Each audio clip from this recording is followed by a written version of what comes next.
두 사람이 길을 가고 있었습니다. 그런데 이 두 사람은 원래 사람이 아니라 하느님의 명을 받고 지상에 내려온 천사들이었습니다. 한 천사는 나이가 많은 사람의 모습을 하고 있었고 한 천사는 매우 젊은 모습을 하고 있었습니다. 그들은 하루 종일 하느님의 뜻대로 여기저기를 다니면서 사람들의 마음을 살펴보고 그 마음을 하느님께 전하는 그런 역할을 했습니다. 그리고 혹시나 너무나 안 좋은 일이 있으면 어느 정도 살짝 인간의 역사에 개입을 하곤 했습니다. 그러던 어느 날 저녁쯤 되었을 때 너무 피곤했어요. 그래서 하룻밤 묵어 가려고 어떤 부자의 저택 앞에 섰습니다. 그리고 문을 두드렸습니다. 부자가 나왔어요. 근데 이 부자는 매우 인색한 사람이었습니다. 웬만하면 손님을 맞이하지 않는 그런 사람이었어요. 근데 계속해서 청하니까 어쩔 수 없이 그들을 받아들였지만 자신의 집안에 들여보내지 않고 지하에 있는 창고 같은 곳에 그들의 잠자리를 마련해 주었습니다. 그리고 하루 자고 아침 일찍 빨리 이곳을 떠나라고 그렇게 말을 합니다. 저녁도 얻어먹지 못하고 이제 자리에 누웠을 때 젊은 천사는 투덜거리기 시작을 했어요. 아니 굉장히 돈도 많고 부유한 사람인데 어떻게 나그네를 이렇게 맞이할 수 있단 말인가? 그러면서 옆에 있는 연륜이 지극한 천사에게 말하기를 지금 당장 하늘에서 불을 내려서 이 집을 태워버릴까요? 라고 말합니다. 그랬더니 나이 많은 천사가 내버려 두라고 그렇게 말을 해요. 근데 아무리 생각을 해도 분이 삭히질 않는 거예요. 너무나 화가 나는 거죠. 어떻게 돈이 그렇게 많으면서 나그네를 이렇게 대우할 수 있는가? 그래서 이제 잠도 자지 못하고 이제 밤새 뜬 눈을 세웠는데 새벽쯤에 일어난 나이 많은 천사가 갑자기 옆에 벽에 난 구멍을 메워주기 시작합니다. 아니 그냥 떠나도 열받을 판인데 구멍 뚫어줬다고 메워주니까 더 받아요 안 받아요? 더 받죠? 아니 왜 이런 짓을 하십니까? 우리가 당한 대우를 생각 안 하십니까? 그랬더니 그 나이 많은 천사가 말하기를 눈에 보이는 것이 전부가 아니라네 라고 말을 합니다. 뭐 어쩔 수 있습니까? 짬으로 밀리는데. 그래서 이제 따라서 이렇게 점점 가는데 또 하루가 지나서 다른 마을에 도착을 했을 때 또 하루를 묵어가기 위해서 어떤 집 앞에 섭니다. 그 집은 많이 가난했어요. 하지만 주변에 다른 집이 없었기 때문에 어쩔 수 없이 그 집에서 하룻밤 쉬기를 청합니다. 그 집에는 한 부부가 살고 있었는데 마음씨 좋은 그런 부부였습니다. 나그네들을 맞이하더니 아주 맛있는 차는 별로 없지만 그래도 정성스러운 식탁을 마련해서 그들을 대접해 주었습니다. 너무나 감사했죠. 아니 이렇게 저희가 보기에도 살림이 여유치 않으신 것 같은데 이렇게 저희를 대접해도 좋습니까? 그랬더니 부부가 말하기를 나그네를 맞이하다가 하느님을 만날 수 있는 것이 아니겠습니까?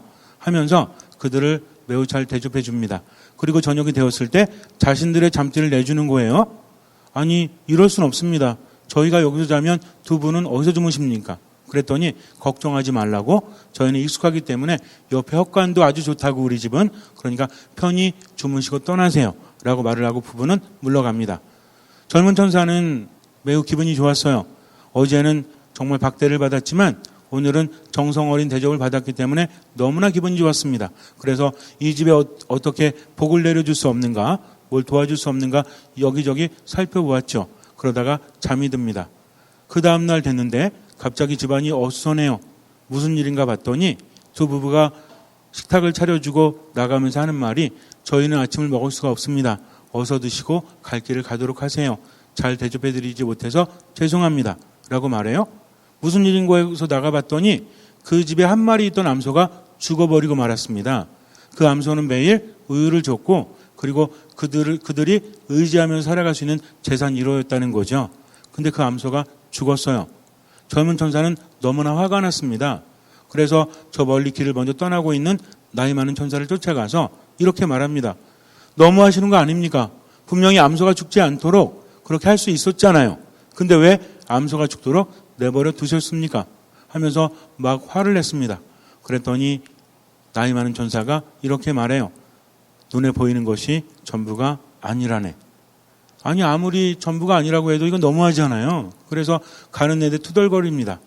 이윽고 점심이 지났을 때 잠깐 나무 그늘 안에서 쉬는데 나이 많은 천사가 젊은 천사에게 이렇게 말합니다.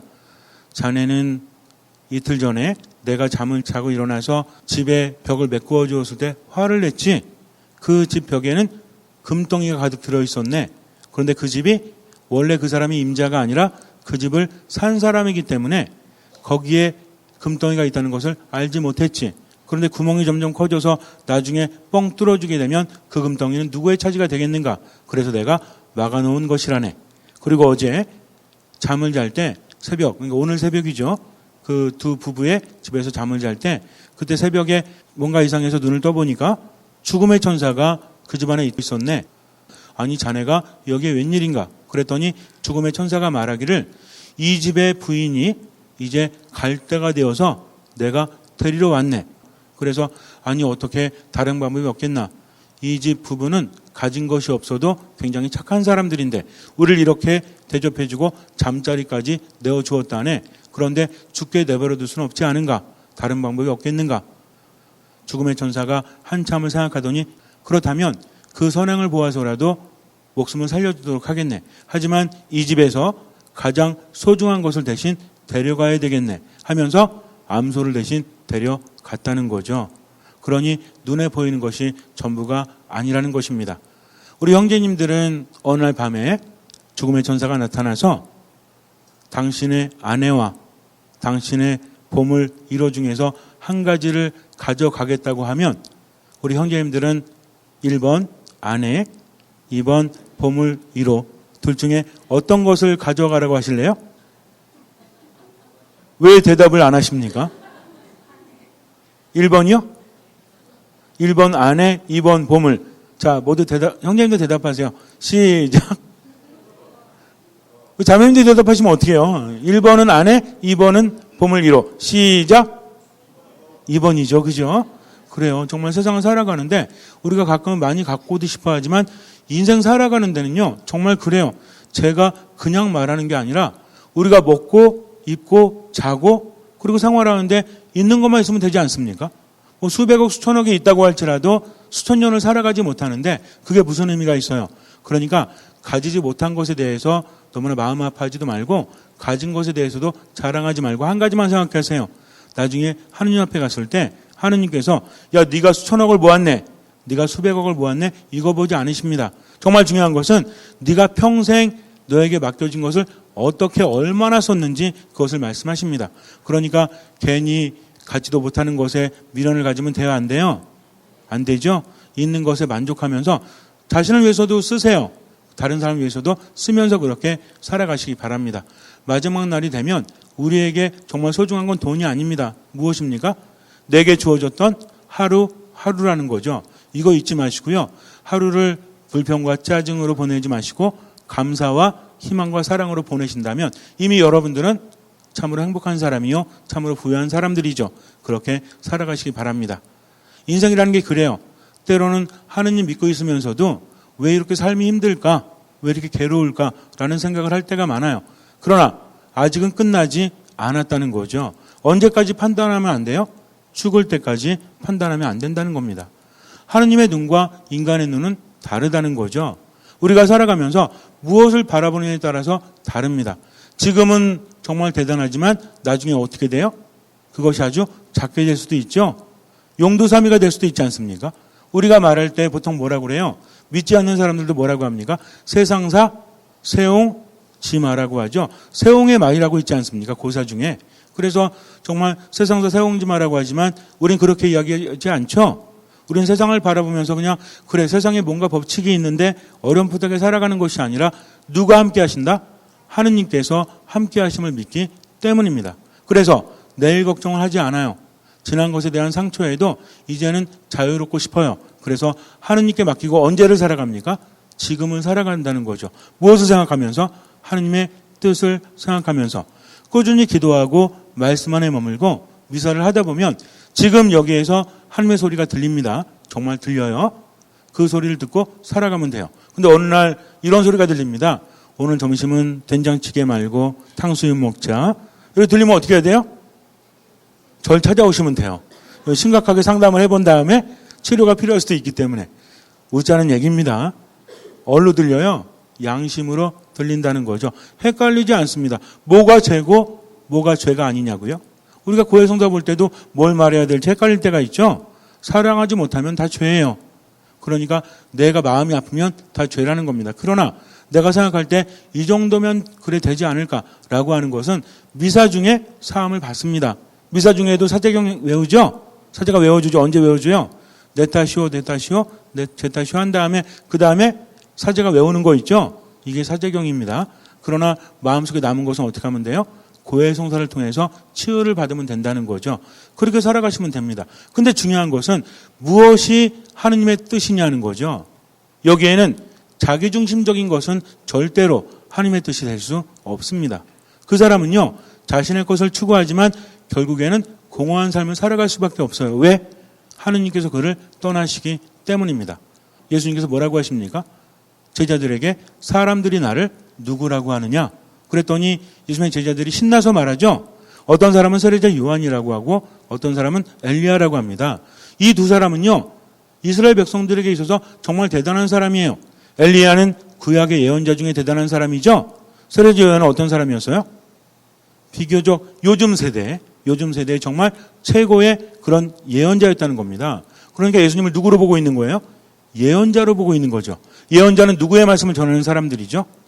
일전에 말씀을 드렸지만 예언자들은요, 예언하는 사람들이 아닙니다. 우리가 예언자라고 번역을 하니까 그렇지 원래 맞는 번역은 선포자가 맞아요. 근데 하느님의 말씀을 선포하다 보니까 사람들이 믿어야 안 믿어요. 예언자도 어느 날 갑자기 하느님의 신탁을 받는 경우가 많죠. 아니, 농사하다가 갑자기 예언자래? 믿겠어요? 안 믿습니다. 그러니까 무엇을 지니죠? 기적의 힘을 지니고 뭘 합니까? 예언을 한다는 거죠. 근데 이러한 예언들은 좀 달라요.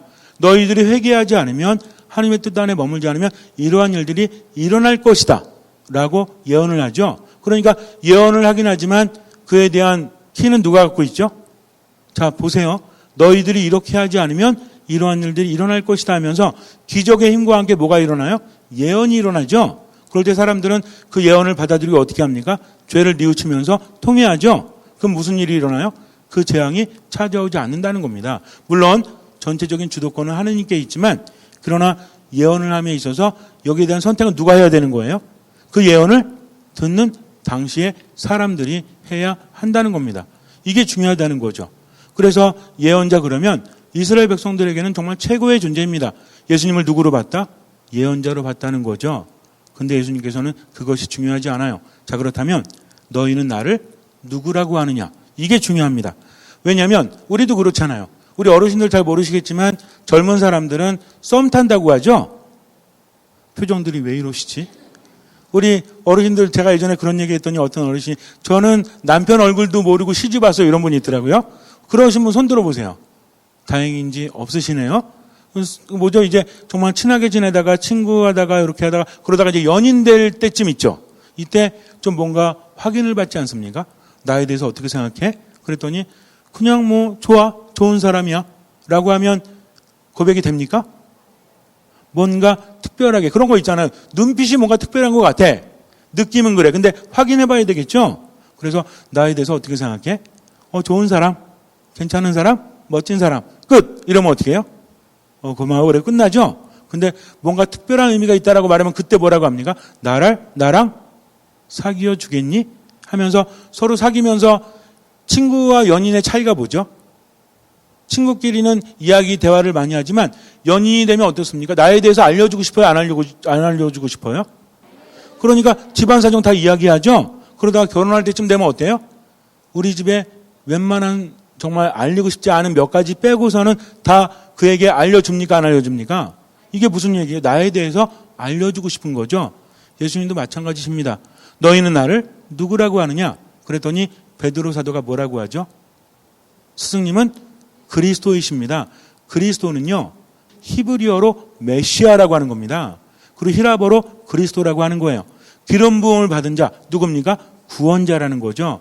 당신은 우리가 여태까지 기다려온 메시아 그리스도이십니다. 그러니까 메시아랑 그리스도는 같은 말이죠. 서로 이게 뭐 히브리어냐 히라버냐 요것만 다르지 뜻은 같은 거예요. 뭐라고요? 구원자시라는 거죠. 그러니까 그렇게 고백을 하니까 예수님께서 무엇을 알려주십니까? 메시아의 비밀을 알려주십니다. 뭐라고 하시냐면 이제 사람의 아들이 무엇한다? 사람의 아들이라고 하는 이 호칭도 굉장히 중요합니다. 시간이 나면 설명을 해드리겠지만 예수님은 당신을 사람의 아들이라고 하세요.